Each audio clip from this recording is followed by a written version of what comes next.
And it's more NBA players that's going through Ramadan that y'all know. I've wore every piece of jewelry. I've dated some of the most, famous and beautiful women, and all of that stuff, without a law, it means nothing. Without prayer, it means nothing. And it's a real empty feeling. Since you mentioned sneaker, I want to get your thoughts on something. Lil Nas X, and I have good news and bad news. Take The him off the good screen. news Take him may off be the that screen. the Old Town Road performer is Take him getting off a the lot of screen. attention. So Irving, Kyrie Irving, that's his name, right? Grateful always to Allah God for allowing me to come out here. So I'm just grateful. People say that to me on my lives and in my comments, like they think they're going to offend me. Like they'll say, brother, you should love Jesus. And I'm like, I do love Jesus. I'm Muslim. This could be my last Ramadan. This could be your last Ramadan. This could be Eddie's last Ramadan. Let's take advantage of every single salah. Let's take advantage of every single dua. And we don't need the Breakfast Club when we got the Dean Show. This is the Dean Show.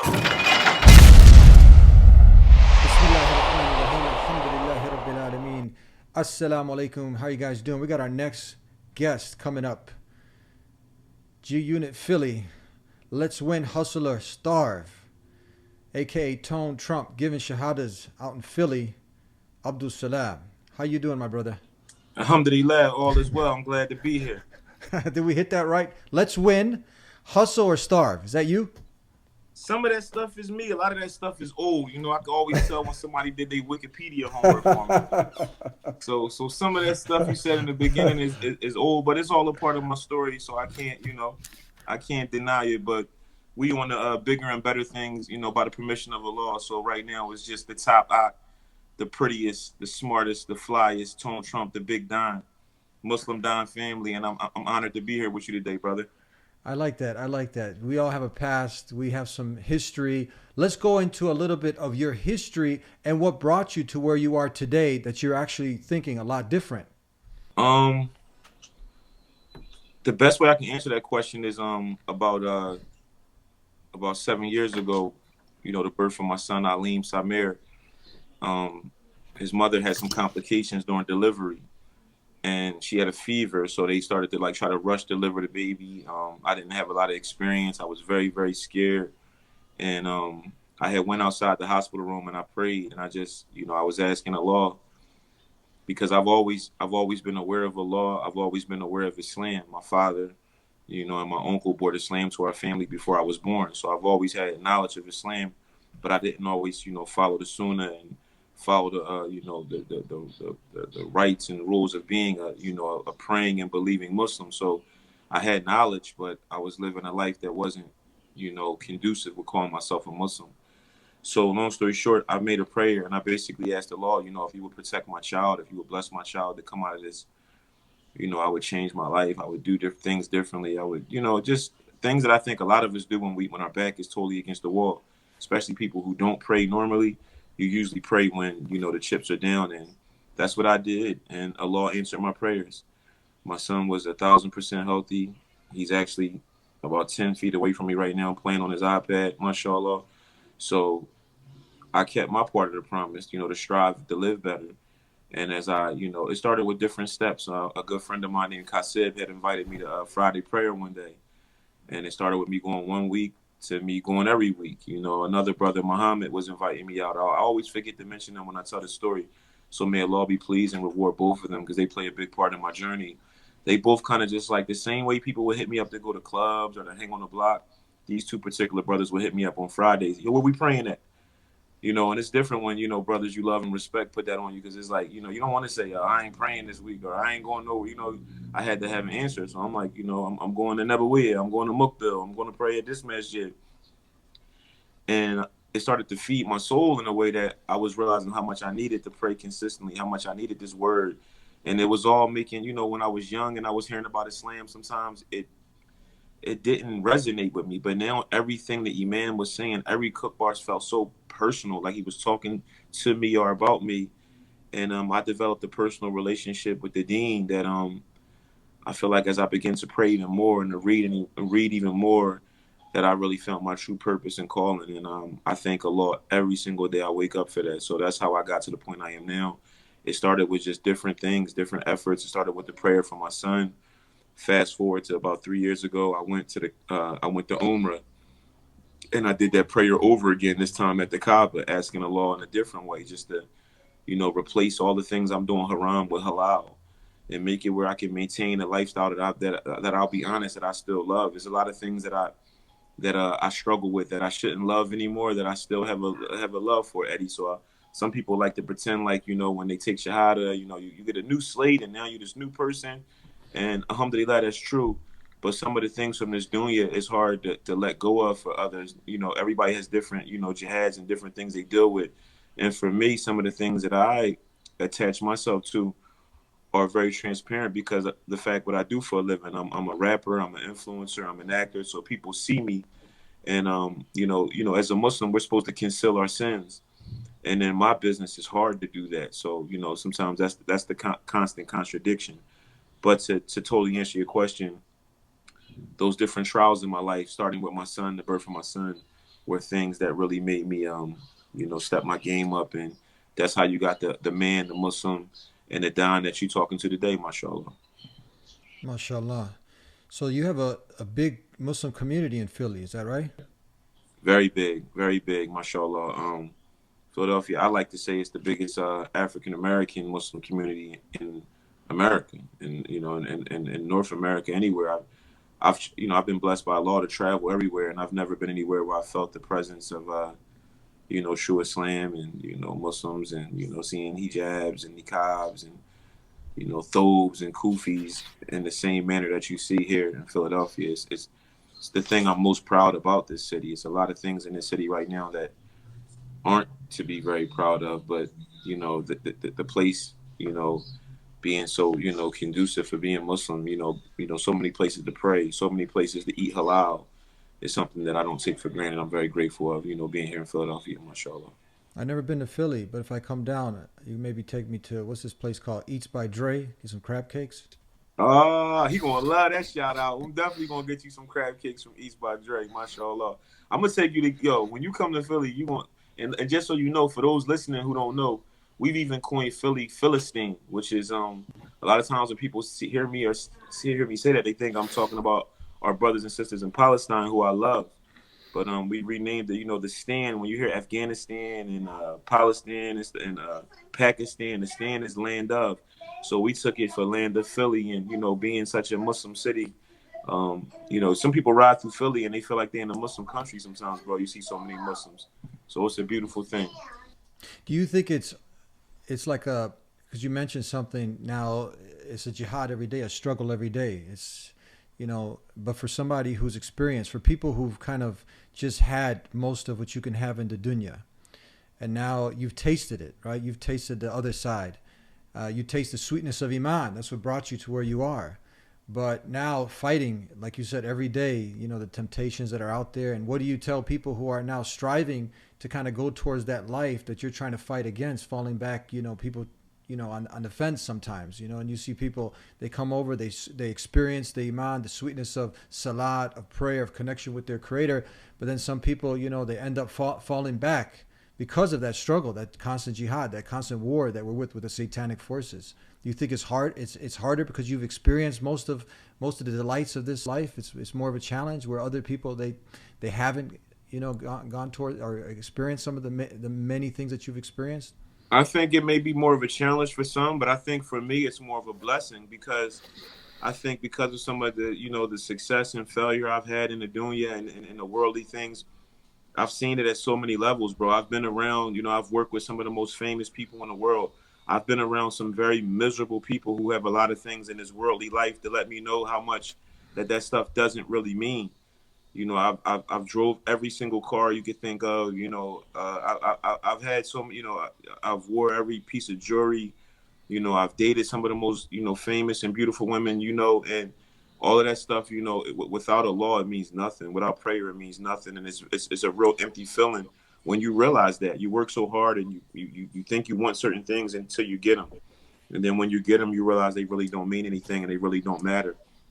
And that's why you see people struggling with mental health. And a lot of times, you see people that we think have everything, they commit suicide because, the things that we deem as everything aren't really anything.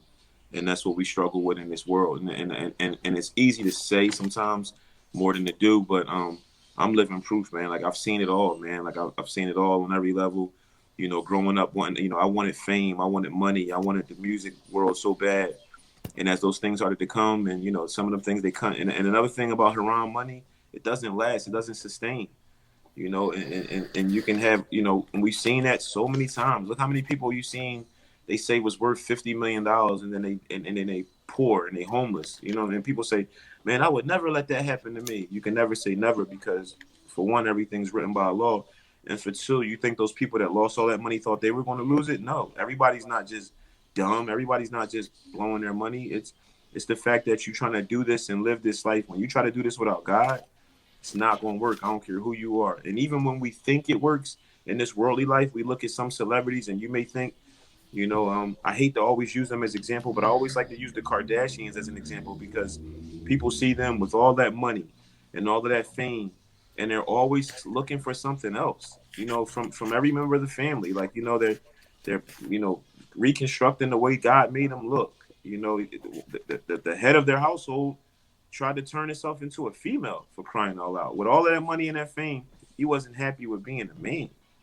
You know what I mean? So I like to use that for example, especially when I'm talking to younger people. They got Kanye West is over there. They just named him a billionaire. Does anybody think he looks happy? Does anybody think he looks like do you see a door in his face when you see him? No. That darkness and that sadness that you're seeing, that's this dunya. That's the shaitan. Despite all of that money, despite that beautiful wife, this is a guy who his name is on the back of a sneaker that 90% of pop culture either are wearing or want to wear, and he's miserable. So that's a perfect example I could give you. Since you mentioned sneaker, I want to get your thoughts on something. Lil Nas X, and I have good news and bad news. Take him The off good the screen. news Take him may off be the that screen. the Old Town Road performer with the launch of a pair of sneakers, and both of Have you their heard of this? headlines. Blood Sneakers, Lil Nas X's mentioned collaboration with sneakers, art so- collective Mischief, were released the same day as the video. The 666 pair of sneakers are black with red trim and feature gold pentagrams, inverted crosses, as well as human blood inside the sole. The shoes, which are modified Nikes, All right, you're the one that mentioned sneakers, so I want to get your reaction to that. 21-year-old rapper. So for everybody that hears that means 10 years ago, which isn't that long ago, that kid was in 7th grade, 8th grade maybe. So he's a kid, he's a baby. But the people at Columbia Records, the label he signed to, the people at Nike, the billion-dollar corporation that creates that sneaker, the people at whatever company that did the collab, they all should be held accountable for what they're pushing out, because they're aiming at for our children to see it. And it's promoting, satanic rituals, it's promoting homosexuality, it's promoting cross-dressing, and these are all things that I don't think is fair that is being pushed by such powerful corporations. When you talk about Columbia Records, Nike, and these are giants. So I think it's sad. I think it's pure evil, and I pray Allah protects my children and all children from entities like this. And this is why I feel like it's so important when people criticize the Muslim entertainers and influencers doing content and creating things. I understand we have to be mindful of the way we represent Islam, but at the same time, we also have to, we living in 2021 where these kids got these phones in their hand, and it's like, I'd rather my kid be looking at, any of the Muslim influencer entertainers all day over watching the kid you just played on the screen. I don't even like saying none of their names, but the kid you just played on the screen. Mm-hmm. So what do you, when you see the youth, where do you begin? When you see them striving to emulate, to kind of do, live that life that you were living, to be around, to be a star, where do you start? Where do you begin with? What do you tell them? I think the start is listening to them, and then I listen to them, and then I give them real life perspective. So I can tell them things that I went through. I can tell them things that I experienced, and also letting them see me be successful without doing those things. If the kids in my neighborhood equate me driving a nice car and doing different things with me, dealing with drugs and stuff like that, they believe that comes with it. But if these kids see me out here pushing the power of prayer, and see me talking about waking up every day for Fajr, and talk about Tawheed classes and Arabic classes, and then doing great things they'll equate that with that as well, inshallah. And I think that's one of the big things for them to see us. You know, I do things intentionally. I did a meet and greet, and I make sure that when the young Muslim brothers that came out, I met a young brother named Tariq, and you know, he comes up to me and, man, I want to be like you, big eye. And the first thing I tell him is, man, start with that Fajr prayer. And when I say that to him, and he looks over, and we got a Ferrari on the corner, and we got a vintage Saab on the corner, and a G5 Benz wagon, and all these different things that he's only seen rappers and drug dealers have.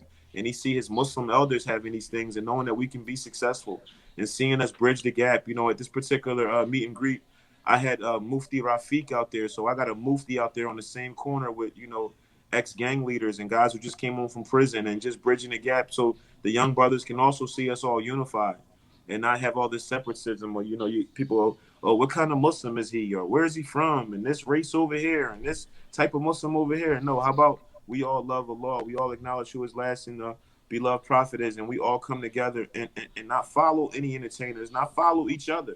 We follow the Sunnah, and we follow wanting for our brother and sister we want for ourselves. And I feel like when the youth see that at a successful level, Eddie, I think we'll see a lot of change. I think people are busy yelling at these kids and telling them what they can't do and telling them what not to do. And nobody's giving them any alternatives. Nobody's showing them how to make any real halal money. You tell these kids don't do anything haram, but then the only way you tell them they can make halal money is stuff that they got to go to school for 50 years, come out of school in a whole bunch of debt. And kids now are wising up. Kids now are saying, hey, man, people are going to college, graduating college, and working for high school dropouts. So it's like people are smarting up now. So we have to show them those alternatives, whether it be through our faith, starting with our faith, and then starting with our own personal experiences. And that's what the Tone Trump movement, the Muslim Dom movement, is all about. It's reality. It's not no fake stuff. It's not no facade. This is reality. You know, I can't sit here and tell these kids about, you know, stopping the violence without telling them my true story. I've been shot before. I've allegedly shot people before. So it's like I got to tell these kids my truth, what was going through my mind, what consequence I faces, how much being shot hurts, not just physically, but mentally, how much it hurts your family, your mother having to get that phone call, and just being real with them and let them know how much it's much funner to be doing things the right way and flying around the world business class and, you know, eating great food and meeting great people and collabing with other great believers. And I just want to show them that lifestyle and show them that, you know, it's a way that you can do it and see this. And, you know, without, you know, you can get fame being a great imam or a great scholar or a student of knowledge. You can get fame being a scientist. You can get fame being a computer tech, you know, a computer tech guy. There's so many things you can do to get, you know, fame or notoriety as well as money and flus. So it's like you just got to be smart about it, and you got to pray on it with purpose, and ask the law to guide your intentions and to guide your education in that field. And then just do what I do, man. You know, tunnel vision. Don't look. Don't worry about what nobody's saying. Just work every day and pray every day like it's your last. I see you really like, you know, taking that responsibility of sharing the message, you know, the purpose of life with the people, doing dawah like every Muslim should be striving to do. And what do you like to talk about? In what direction do you take when you have people who have this love for Jesus? And then obviously it's an article of faith in Islam to believe and love Jesus, one of the mightiest messengers of God. So how do you take that conversation when Jesus comes up in your conversation? So I think the first thing is like what you said, you know, is when we speak about the prophet, he says, peace and blessings be upon him, is mainly letting them know how much we love him. And I think that's the biggest misconception. People believe because we don't pray to Jesus that somehow we don't like him or we hate him. So I feel like the main thing is to show the regard that we speak of his name in, to show, you know, how much we love him too. No, we love Jesus. Like, it's like people say that to me on my lives and in my comments, like they think they're going to offend me. Like they'll say, brother, you should love Jesus. And I'm like, I do love Jesus. I'm Muslim. You know, I love all of Allah's creation, including, you know, the prophet. So that's my main thing. Like, I think the main thing is like getting that stereotype out the way, because I'm glad you said that, because that's a conversation I pretty much have every time someone takes Shahada. So, you know, and mashallah, my movement, you know, the other day we did an Eid toy give back, and we had two brothers take Shahada, mashallah. And one of the brothers was a strong, you know, brother coming from, you know, the Christian faith. And that was his thing, you know, what about my love for Jesus and whoop-de-whoop-de-whoop. And I'm like, yo, bro, you don't got to now hate Jesus. You know, you don't got to hate anybody or anything.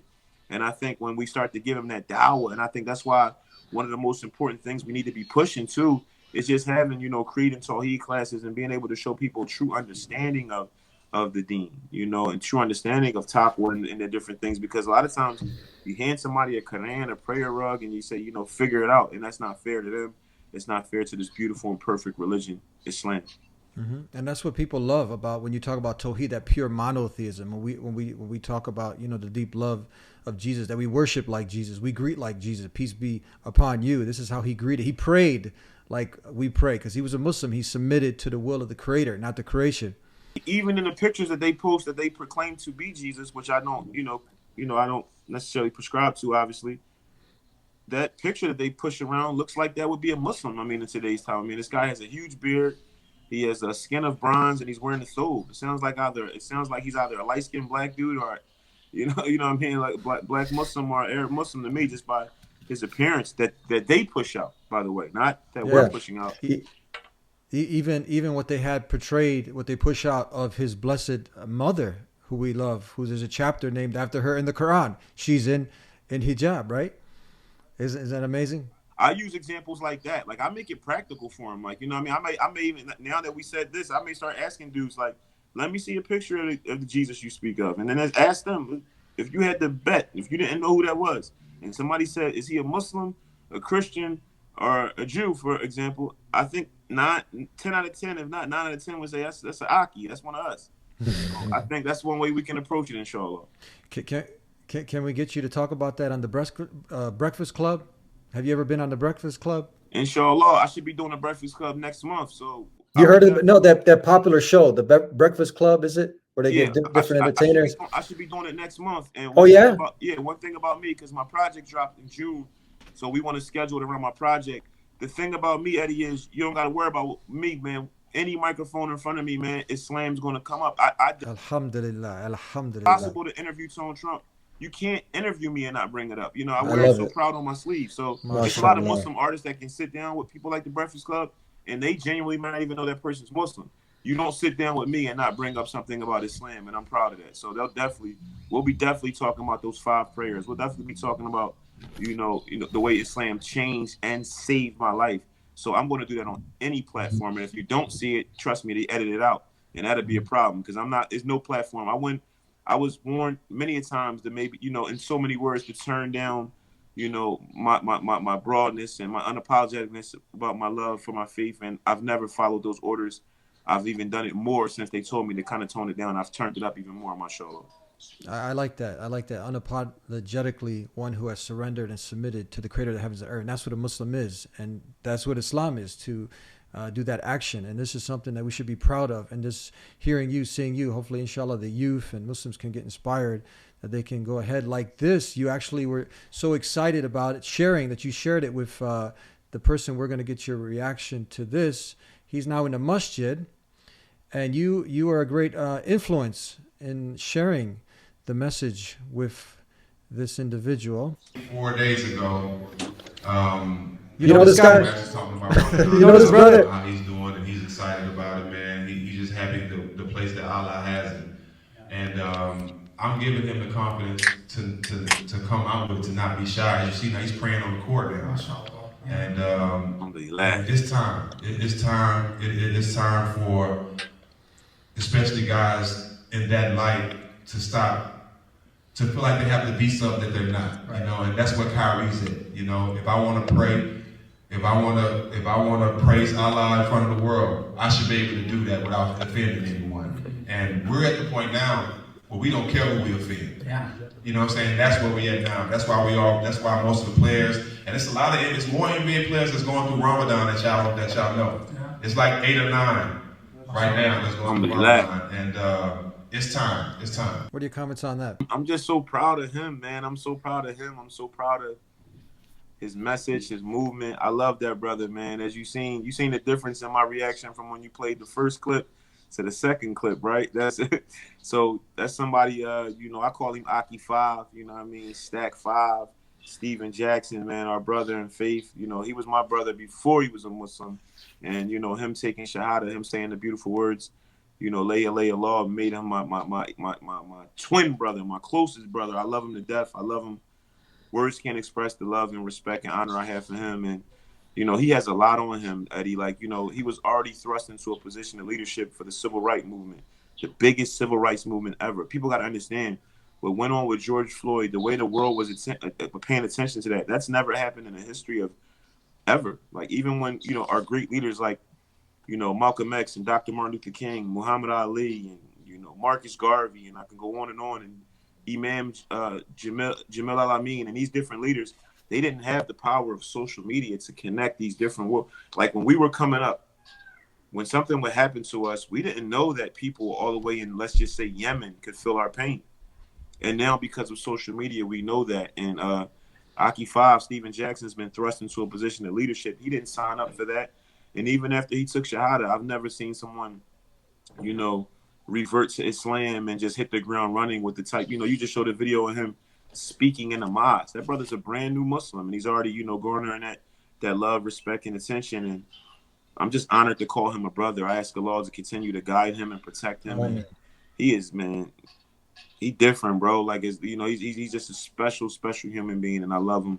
And like I said, I'm proud that he's with us, and I'm proud that, you know, we're with him. And we just getting started. We got a tour we're working on right now to announce real soon, inshallah.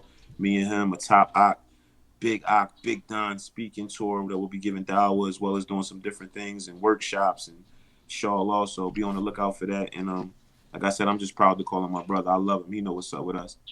So a lot of people don't know that you were actually there in the masjid with him. You helped. Now, we were saying this term shahada. I mean, for not yet Muslims who are out there hearing this for the first time, this is basically declaring what's in your very nature. There's nothing worthy of worship except the creator of the heavens and earth, God Almighty Allah. And then Muhammad, just like Jesus, was the messenger, the final messenger. So that's the shahada. And you were someone who helped facilitate that. Describe that moment, like how it led up to that, and just in brief. And then you're in the masjid together when he took his shahada. For those people that don't know the story. Alhamdulillah. Well, you know, first of all, it was an honor. Every day your phone don't ring with an NBA world champion, you know, calling you, period. I don't care who you are, let alone calling you for something so beautiful. So he had, I want to say he probably DM'd me first, and then we got on the phone, and it was like, let's just say it was like a Monday, and he was like, hey, bro, man, I've been, you know, reading up, I've been studying, man. I feel like Allah is calling me. I want to take my shahada, and I want to do it. I want to take it with you. And I that moment's priceless, man. Like, I got chills, man. I was so excited, and I'm like, when? And, you know, and I'm like, yo, bro, I would love to do that, man. Inshallah, man, when? He was like, yo, man, I'm gonna try to come like tomorrow. Like, this is like, so he came like that Wednesday, man. And I had reached out to Imam Hamid, and a young imam in my city who we work with, the Muslim Down family. We work with hand in hand because he gives dawah out in a practical way. You know, he studied in Medina, and he's very knowledgeable, student of knowledge, but he also is very practical when educating, you know, the newer Muslims, which I thought would be great. And the brother flew in like no longer than a day and a half, 2 days later, and the rest was amazing. The rest was something that was so beautiful. And I'll tell you this, Eddie, I'll sum it up for you like this. Stephen Jackson is somebody who got drafted, you know, went to the NBA right out of high school, was a high school All-American, played with Kobe Bryant, NBA world champion, played with Hall of Famers, all these great things. And he looked at me that day and said, hey, bro, this is the greatest day of my life. Signed multi-million-dollar contracts. So, you know, this isn't a guy who's lived some boring life. He's done some amazing, great things. And he was able to acknowledge that this is the greatest, you know, moment of his life, mashallah. We heard him mention Kyrie Irving. Grateful always to Allah, God, for allowing me to come out here. So I'm just grateful. A lot of people have questions. But yeah, I am taking part in Ramadan with a lot of my brothers and sisters, my Muslim brothers and sisters, and it's been an adjustment. That's really what I can say. Just being committed to my service to God, Allah, and then continuing on with whatever I'm guided with. So, you know, just happy to be part of my community and doing the right things. So fasting is definitely part of it. Obviously, if you know anything about the Muslim community. But yeah, I'm just really blessed and grateful to be taking part in it. So tell us about Kyrie. So people are wondering, is he Muslim? Is he not? But it's official. He is Muslim. He's fasting. And do you know the background of what led to him accepting Islam? I honestly, Eddie, I have never heard him say he's Muslim. I've heard him say he's participating in Ramadan. Mm-hmm. I've heard him say some different things, but I haven't heard him. I wasn't there when he took Shahada. I haven't seen any Muslims I know say they've seen or heard that. So I'm holding back on that for now, but I ask Allah to guide him. I think it'll be great for the Dean. It'll be great for Kyrie, first of all. Yeah. And I think it'll be great for, young black boys and young black Muslim boys and, young boys, period, young Arabs who will be inspired because this is somebody that they look up to anyway. So I ask Allah to guide him to the correct path. I don't want to speak too much on it because I don't know much about it. I do know that Stack loves him and Stack is a mentor for him. So I'll have to check in with Stack for that. But the last I've known, I'm not just gonna say somebody. I don't, but people believe everything they see on social media. I wish they believed in the law as quick as they believe social media and memes. But inshallah, that day is coming. He also mentioned that there was like 9 or there was a bunch of NBA players that are fasting. They're Muslim. That he's having an influence over. Do you know about this? Yeah, I know of a few players. I know Jaylen Brown from the Boston Celtics. MashaAllah, his uncle is actually my manager, so I know he's participating at least as fasting. I just like to be careful with that because even when people say like non-Muslims are fasting, it's like to me it's no fasting without praying, Eddie. So Yes. MashaAllah, like so it's like like my imam who's a great teacher. I remember one year he said if you're fasting, if you call yourself fasting without praying, you're just starving yourself. So I understand that the non-Muslims like to show us respect, but I don't want to speak on nobody, whether a celebrity or not, because just because you're not eating or just because some Muslims, I want to be respectful, but at the same time, I also want to be respectful to the fasting Muslims as well. And I don't, just because you don't eat doesn't make you, you're not observing Ramadan, because there's so much more to that, from the reciting, from us, fasting, not just from food, but fasting from our tempers and different desires and different things like that. So it's just so much to it. So I've heard probably with the same much as you heard, but I just been focused on, I don't focus on, millionaire basketball players, bro. I focus on these little babies in the ghetto who are being murdered every day. And that's been my mission and my focus and my purpose. So I don't be knowing too much about them guys, but I pray Allah guides them all to true Islam, and inshallah that happens. But in the meantime, we got so many babies to focus on, so many kids to focus on. We just did an initiative with the prisons. They need us far more than Kyrie Irving makes $40 million a year. He got a bunch of people he can call. I gotta be in the ground roots, and I gotta be in the streets helping these people that need me today. And that's what I'm doing, mashallah. Do you think that because people you mentioned prison now, do you think now because when people are participating obviously in the rat race of life, so many distractions, especially if you got that type of money, those kind of the bling bling as they call it. Distractions get bigger when the money get bigger. Yeah. Distractions get bigger when the money gets bigger. But if you're is that one of the reasons why in the prisons, Islam is along with outside the prison, but particularly here in prisons, when people are now confined and they got a chance to think, what's the purpose of life? Why am I here? Why have I been created? And they look at the evidence of Islam now, and they're forced to contemplate and to think. You think this is why now in the prisons so many people are accepting Islam? I think it's deeper than that, but I'm sure that plays a part. But I think it's deeper than that. I mean, I truly believe Allah brings us back to the place we pray the most. So you have to be careful about that. A lot of brothers get to prison, man, and in the hood they call it, he on his deen, he praying hard. You see brothers come out of prison, they got big prayer marks on their forehead because they just bumping their head on that concrete and behind that G wall. But I can't really speak, from an Islamic standpoint. I can't speak on why. From a personal standpoint, I want to be respectful to my brothers that's locked up and my brothers, because a lot of times people feel like they start trying to shame people who take shahada in prison, and I don't want to say anything that sounds anything like that. All I say is only Allah can make you Muslim. So when people take shahada in prison, alhamdulillah, and that's the one good thing about prison, that people are discovering the beauty of Islam. And I think a lot of times it's just the influence. Like when you go somewhere, bro, and people want to be like the dudes that's running things, and sad to say, but the prisons are ran normally by the Muslims. So if you're 17, 16 years old, you're in adult prison, all the guys you look up to, all the guys that everybody fear, all the guys that people respect, all the guys that the guards talk to nice, normally are Muslims. So people get attracted to wanting to be Muslim. And the thing about prison is, the brothers in the prison that got 35, 40 years in, they're not going to let you play with this deen. You can't just have a big beard and some cut off pants and think you're a Muslim. No, they're going to quiz you. They're going to question you on your prayers. They're going to question you on different things and to educate you as well. But just know you're going to be pressed about that deen.